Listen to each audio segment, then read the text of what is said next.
Hello दोस्तों, inspired point में आपका स्वागत है। दोस्तों, आज की स्वास्थ्य संबंधी जानकारी बहुत ही महत्वपूर्ण है। दोस्तों, शरीर के इन 4 अंगों में यह तेल लगाइए। आपका शरीर स्वतः अपने सारे बीमारियों को नष्ट कर देगा, यानी कि वो खुद ठीक कर लेगा।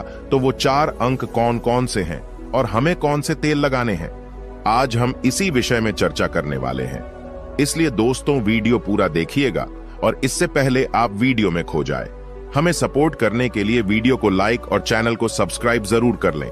आज के उपदेश को सुनकर आप अपने जीवन को सफल जीवन बना सकते हैं। और दोस्तों, इस जानकारी से पहले चलिए सुनते हैं भगवान महात्मा बुद्ध का एक उपदेश। एक दिन एक राजा भगवान बुद्ध के पास आया। बुद्ध के आश्रम में बहुत भीड़ थी। राजा ने भगवान बुद्ध से अनुरोध किया कि वह एकांत में कुछ बुद्ध से कहना चाहते हैं। तथागत बुद्ध बोले, सर्वत्र एकांत है, यही बोलो। फिर राजा ने कहा कि मैं तथागत संन्यास लेना चाहता हूं। बुद्ध गंभीर हो गए। वे बोले कि तुम्हें संन्यास्त होने के लिए दीक्षा के पहले मेरी एक शर्त का पालन करना होगा। राजा ने स्पष्ट किया कि जब दीक्षा लेनी ही है और संन्यास्त होना ही है तो मुझे आपका सभी शर्तें मंजूर हैं। और फिर तथागत बुद्ध ने आदेश दिया और कहा, अपने कपड़े उतारो, अपने जूते उतारो और नग्न हो जाओ। और इसी नग्न अवस्था में अपने राज्य मार्गों पर स्वयं को जूते मारते हुए चक्कर लगाकर आओ। राजा असमंजस में पड़ गया। तथागत बुद्ध ये क्या कह रहे हैं? मैं एक राजा हूं, इस तरह से मैं नग्न होऊंगा और नग्न होकर अपनी ही सड़कों पर कैसे खुद को जूते मारते हुए चक्कर लगाऊं? लेकिन फिर भी राजा को संन्यास्त होना था, तो उन्होंने भगवान बुद्ध की शर्तें मान ली और वे वैसा ही करने के लिए निकल पड़ा। राजा ने वैसा ही किया। वह नग्न होकर स्वयं को जूते मारते हुए राज्य की सड़कों पर दौड़ने लगा। और यहाँ उसके चले जाने पर शिष्य ने बुद्ध से कहा कि भंते, जब हम आपसे दीक्षा लेने आए थे तब आपने तो ऐसी कठोर शर्त नहीं लगाई थी। आप तो स्वयं करुणा अवतार हैं, फिर आपने राजा के साथ ऐसा कठोर व्यवहार क्यों किया? तब भगवान बुद्ध बोले, जब तुम लोग संन्यास लेने आए थे तब तुम्हारे अहंकार बहुत बड़े नहीं थे, इसीलिए तुम लोगों से घर घर भिक्षाटन करवा के ही काम बन गया। यह तो एक बड़े राजा है, इसका अहंकार भी बहुत बड़ा है, इसलिए जितना बड़ा रोग उतनी बड़ी दवाई, इसलिए महारोग की दवाई भी अधिक शक्तिशाली होती है। किसी कारणवश मैंने इनका परीक्षा भी इतना कठिन किया है। राजा जब इस दशा में अपनी ही प्रजा के सामने से गुजरेगा तो उसका अहंकार चूर चूर हो चुका होगा। राजा ने शाम तक शर्त पूरी कर ली और बुद्ध के चरणों में आकर गिर गया और फिर बोला, तथागत, अब तो मुझे आप दीक्षा देकर मुझे संन्यास्त करें। भगवान बुद्ध ने राजा के सिर पर मुकुट रखा और कहा कि अब तुम्हें संन्यास लेने की जरूरत ही नहीं है। जाओ और कर्ता भाव छोड़कर साक्षी भाव से राज करो। अब तो तुम राजस्व हो चुके हो, अब तुम राजस्व हो। देखिए दोस्तों, किस तरह से भगवान बुद्ध ने एक राजा को उपदेश दिया और राजा का जीवन धन्य हो गया। दोस्तों, ये छोटे से उपदेश से आपको क्या ज्ञान प्राप्त हुआ? कमेंट में हमें जरूर बताइएगा। चलिए अब जानते हैं स्वास्थ्य से संबंधित बहुत ही महत्वपूर्ण जानकारी। क्या आप जानते हैं कि ये हमारा शरीर किससे बना है? ये सबसे पहले जानना बहुत जरूरी है। और हमारे शरीर में कौन से 3 दोष पाए जाते हैं? हमारा शरीर 5 तत्वों से बना है और हमारा शरीर में 3 दोष पाए जाते हैं, वात दोष, पित्त दोष और कफ दोष। इसे जानना जरूरी है क्योंकि ये हर एक बीमारी का कारण होता है, क्योंकि हर एक बीमारी का जड़ यही 3 दोष है। इसीलिए जानना जरूरी होता है। तो आपका शरीर का सबसे महत्वपूर्ण दोष ये 3 दोष हैं, पित्त दोष, वात दोष और कफ दोष। अगर आपके शरीर का वात दोष गड़बड़ हो गया तो 60 से 70% बीमारी होगी। अगर आपके शरीर का पित्त दोष गड़बड़ हो गया तो आपके शरीर में 15 से 20% बीमारियां होती हैं। और यदि आपके शरीर का कफ दोष गड़बड़ हो गया तो 5 से 10% बीमारी होती है। अब इस तीनों प्रवृत्ति हमारे शरीर में कब से कब तक रहती है? जब हम जन्म से बाल्य अवस्था में रहते हैं, यानी जब हमारा जन्म होता है और 14 साल की उम्र तक हमारे शरीर में कफ प्रवृत्ति ज्यादा होती है। इस समय कफ ज्यादा बनता है। ये प्रकृति की देन है। कफ इसलिए बनता है क्योंकि हमारा शरीर ग्रो करता है। कफ बनना जरूरी है क्योंकि ये कफ हमारे शरीर के बहुत ही महत्वपूर्ण अंग है। बस हमें ये ध्यान देना है, हम अपने बच्चों को ऐसी कोई चीज नहीं देना है जिससे उनका कफ और बढ़ जाए, क्योंकि बच्चे उस समय कुछ नहीं जानते। पेरेंट्स को जागरूक होना होगा। बस हमें अपने बच्चे को कुछ भी ऐसे चीज नहीं देना है जिससे उसका कफ और बढ़ जाए। कफ बनाने वाली चीजें हमें उन्हें नहीं खिलाना है, नहीं तो क्या होगा? कफ से संबंधित जो 5 से 10% बीमारी है, जैसे टीबी, दमा, अस्थमा, इस्नोफिलिया, ये सारी बीमारियां इसकी वजह से होती है। ये हर पेरेंट्स को ध्यान देना होगा। उसके बाद हम आते हैं बाल्य अवस्था से युवा अवस्था में। युवा अवस्था की आयु कितनी होती है? जब हम 15 साल से 60 साल के बीच में होते हैं। इस समय हमारा शरीर युवा अवस्था में होता है। इस समय हमारे शरीर में पित्त प्रवृत्ति सबसे ज्यादा होता है, सबसे ज्यादा पित्त बनता है। इसलिए हमें यह ध्यान देना होगा कि हम ऐसी कोई भी चीज ना खाएं जिससे हमारा पित्त दोष बढ़ जाए। अगर हमारे शरीर में पित्त दोष बढ़ जाएगा तो हमारे शरीर में 15 से 20% बीमारियां होती हैं। इसके बाद हमारा आता है वृद्धा अवस्था। 60 साल की उम्र हमारा वृद्धावस्था होता है। इस समय हमारे शरीर में वात दोष बढ़ता है और वात दोष से संबंधित 60 से 70% बीमारियां हमारे शरीर में होती हैं। तो आपको ऐसी कोई चीज नहीं खाना है जिससे वात दोष बढ़े। तो दोस्तों, ये आप समझ गए कि आपके शरीर में 3 दोष का क्या रोल है। इसलिए इन 3 दोषों से संबंधित जो भी जानकारी जहां से भी उपलब्ध हो, एकत्र करें और उसे अपने जीवन में लागू करें, कारण को दूर करें और हमेशा इस बात का ध्यान रखें कि इन 3 दोषों में क्या खाना चाहिए और क्या नहीं खाना चाहिए। इस दोषों को बढ़ाने वाली चीजें कभी ना खाएं। अब आप इन तीनों दोषों के बारे में जान गए हैं, तो अब जान लें कि आपका शरीर 5 तत्वों से कैसे बना है। आपका शरीर 5 तत्वों से बना है और इन 5 तत्वों में प्रोटीन्स, विटामिन्स, सारे तत्व आते हैं। अब इस 5 तत्वों में और 3 दोषों में जो भी कमी आती है, तभी आपका शरीर बीमार होता है, अन्यथा आपका शरीर बीमार नहीं होता। अब आप समझ गए आपका शरीर बीमार होने का क्या कारण है। जैसे कुछ लोग रोते हैं, भगवान ने हमें ये कष्ट दे दिया, भगवान ने हमें ये बीमारी दे दिया, हमें गैस्ट्रिक अल्सर हो गया, हमें थायराइड, ब्लड प्रेशर, शुगर हो गया। क्यों हो गया? भगवान ने नहीं दिया, आपने खुद पाला है। जब प्रकृति आपको खाना खाने के नियमों का पालन करने के लिए कहती है, पानी पीने के नियमों का पालन करिए, इस प्रकृति का नियम पालन करिए, तो आप क्यों नहीं कर रहे हैं? जबकि हमारा शरीर उसी तत्वों से बना है, प्राकृतिक तत्वों से ही तो बना है। हमारा शरीर भी पानी से ही तो बना है, खाने से ही तो बना है, पोषक तत्वों से ही तो बना है। ये सारे नियमों का आपको पालन करना होगा। अब जब ये हमारा पित्त दोष कह रहा है कि ये चीज नहीं खाई, ये पित्त और बढ़ेगा, तो आप उसे क्यों खाते हैं? पिज्जा, बर्गर आप क्यों खाते हैं? चाय आप क्यों पीते हैं? चीनी आप क्यों खाते हैं? मैदा आप क्यों खाते हैं? जब आप ये सारी चीजें खा रहे हैं तो आपके पेट में एसिडिटी बनेगा, आपका पाचन तंत्र बीमार पड़ेगा। तो जब आपका पाचन तंत्र बीमार होगा तो अनेक बीमारियां आपको आएगी।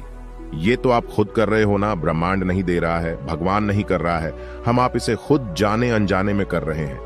हम अपने मन को, अपनी जीभ को कंट्रोल नहीं कर पा रहे हैं। तो दोस्तों, ये सारी चीजें आप छोड़ दीजिए। अब बात करते हैं कि हमें अपने शरीर पर कौन सा तेल लगाना चाहिए, कहां पे लगाना चाहिए। इस बारे में जानते हैं। आप समझ गए आपके शरीर का निर्माण कैसे होता है। इसे सुरक्षित रखना आपके हाथ में है, इसकी सुरक्षा आप खुद कीजिए। शरीर की 4 महत्वपूर्ण अंग है जिससे आपकी शरीर की सारी नसें जुड़ी हुई है। पहला है नाभि, दूसरा है पैर का तलवा, तीसरा है आपकी नाक और चौथा है आपका सर। ये 4 सबसे महत्वपूर्ण अंग है और इन चारों जगह पर आपको तेल लगाना है। बस यह ध्यान देना है कि आपको कब लगाना है और कैसे लगाना है। तो सबसे पहले चलते हैं आपके पैरों के तलवे। जो व्यक्ति रोज सुबह जागकर मॉर्निंग वॉक करता है नंगे पैर जमीन पर या फिर हरी घास पर, तो दोस्तों उसकी आंखों की रोशनी कभी कम नहीं होती। तो इसीलिए आपको पैरों के तलवे में शुद्ध तोरी का तेल लगाना है। इसके अलावा आप शुद्ध सरसों का तेल भी लगा सकते हैं। जब आप रात में सोने जाए तो उसके पहले गुनगुने पानी से अपना पैर धो लीजिए। पैर धोने के बाद बढ़िया से उसे साफ कर लीजिए। सूख जाए जब आप बिस्तर पर लेट जाए और अपने हाथ से मालिश कर लीजिए। रात में सोते समय यही शुद्ध सरसों का तेल, और जैसे ही आप अपने 5 मिनट दोनों हाथों से मालिश करेंगे, तेल से गर्माहट आएगी, तुरंत ही आपको नींद आना शुरू हो जाएगा। अगर आप नींद का टैबलेट लेते हैं, अगर आप डिप्रेशन में हैं, नींद नहीं आ रहा है, तो ये दूसरे दिन से ही बंद हो जाएगा। आपको नींद की टैबलेट की जरूरत ही नहीं पड़ेगी। आपका पागलपन दूर हो जाएगा। याददाश्त बहुत तेज होती है, दिमाग से संबंधित सारे समस्याएं खत्म, और एक ही बार में आप 10 बजे सो रहे हैं। 4 बजे से पहले आपकी नींद ही नहीं खुलेगी। इतनी बढ़िया नींद आती है। तो पैर के तलवे में तेल लगाने से आपके पाचन तंत्र मजबूत होता है, याददाश्त तेज होती है, भूख लगती है, शरीर में शक्ति मिलती है, ऊर्जा मिलती है, यानी कि शरीर की सारी पोषक तत्वों को आपूर्ति कर देता है। दूसरा स्थान है नाभि, जो कि आपके शरीर का सबसे महत्वपूर्ण अंग है। नाभि के पीछे एक पेकोटी ग्रंथि पाई जाती है और इसी पेकोटी ग्रंथि से शरीर की सारी नसें जुड़ी हुई होती है और यह शरीर की सबसे शक्तिशाली ग्रंथि होती है, इसलिए नाभि में तेल लगाना चाहिए। आप देखते होंगे जब आपके घर में छोटा बच्चा होता है तो माताएं उस बच्चे की तेल से मालिश करती थीं, लेकिन अब तो बच्चों को तेल लगाना ही बंद कर दिया। पहले माताएं 8 से 10 बार दिन में बच्चे की तेल से मालिश करती थी। वे कहती थी कि हम जितनी बार तेल की मालिश करेंगे उनकी हड्डियां उतनी ही मजबूत होगी। और वो घर पर बना हुआ शुद्ध सरसों का तेल होता था। और वो शुद्ध सरसों घर का तेल और किसका बनाती थे? किसी सरसों को भून करके सरसों को रोल कर पहले जो उसी से मालिश करती थी, पहले वो लगा देती, उसके बाद छोड़ा करके। लेकिन आज फैशन बदल गया है। लोग तरह तरह के केमिकल युक्त तेलों से मालिश कर रहे हैं। ये किसी काम का नहीं। दोस्तों, कंपनियां हमें सिर्फ बेवकूफ बनाती हैं और इससे सिर्फ बीमारियां होती हैं, क्योंकि बच्चों की मालिश के लिए सबसे अच्छा तेल सरसों का है। और गांव के बच्चों को माताएं आज भी सरसों के तेल की मालिश करती है। गांव के बच्चे शहर के बच्चों की तुलना में कितने कमजोर हैं, इसे आप खुद अनुमान लगा सकते हैं। तो दोस्तों, यह नाभि आपके शरीर का सबसे शक्तिशाली हिस्सा है। तो जब माताएं नाभि में तेल की मालिश करती थी तो पहले फूंक मारती थी। फूंक मारने के बाद उसमें तेल लगाती थी और दिन भर में 3 से 4 बार तेल लगाती थी। तो दोस्तों, आपको भी आज से शुद्ध सरसों का तेल रात में सोते समय नाभि में लगाना है। और जब आप नाभि में तेल लगाते हैं तो इसके क्या फायदे होते हैं, आप ये जानकर चौंक जाएंगे। पहला फायदा, आपको अच्छी नींद आएगी। दूसरा फायदा, दिमाग से संबंधित कोई भी समस्या नहीं होगी। तीसरा फायदा, आपका पाचन तंत्र मजबूत रहेगा। चौथा फायदा, आपको भूख बढ़िया लगेगी। पांचवा फायदा, आपके शरीर का सारा दर्द दूर हो जाएगा। छठा फायदा, आपकी आंखों की रोशनी बढ़ जाएगी, यानी कि शरीर के हर एक अंग के लिए फायदेमंद है। पैर का तलवा हो गया, नाभि हो गई। अब हम एक कदम आगे चलते हैं, वो है नाक, कान और आंख। तो दोस्तों, आपको नाक में क्या करना है? अगर आपको गाय का शुद्ध देसी घी मिल जाए तो घी की एक बूंद दाईं नाक में और एक बूंद बाईं नाक में, दोनों नाक में एक एक बूंद डालनी है। रोजाना दोनों नाक में एक एक बूंद डालें। इसके इतने फायदे हैं, मैं यहाँ गिनाते गिनाते थक जाऊंगा। आपका पागलपन दूर हो जाएगा। अगर किसी को पागलपन है, अगर पागलपन का इलाज चल रहा है तो 3 से 4 महीने के अंदर पागलपन की दवा बंद हो जाएगी। अगर आपके कान के पर्दे में छेद है तो बिना ऑपरेशन के ठीक हो जाएगा।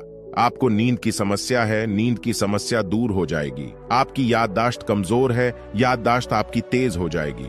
शरीर में कमजोरी है, शरीर की कमजोरी दूर हो जाएगी। जुकाम आपको कभी पूरी जिंदगी में नहीं होगा। जुकाम सर्दी की नाक से संबंधित जितनी भी बीमारी है आपको नहीं होगा। अब एक अंग और है जहां से आपका शरीर पूरा दिमाग जुड़ा हुआ है, वो है सिर। अगर गर्मी का सीजन है तो आप स्नान करते होंगे। जब स्नान करके निकले, स्नान करने के बाद जब आपके बालों का पानी सूख जाए तो आपको अपने सिर में शुद्ध सरसों का तेल लगाना है।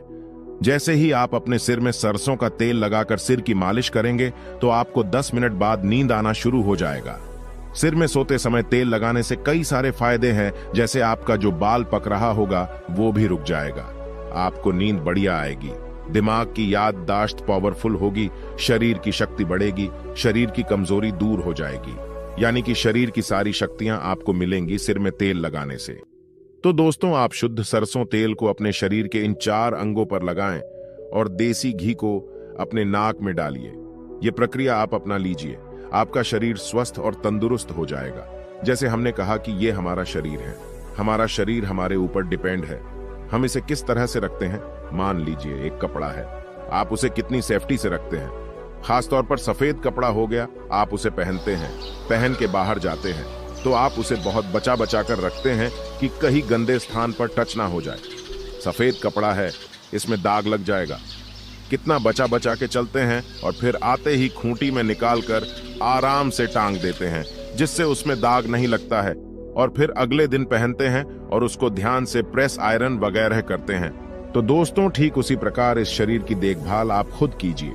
जितनी आप इस शरीर की देखभाल करेंगे, उतना ही आपका शरीर स्वस्थ व निरोग बना रहेगा। तो जैसे हमने कहा, इसका पालन करिए।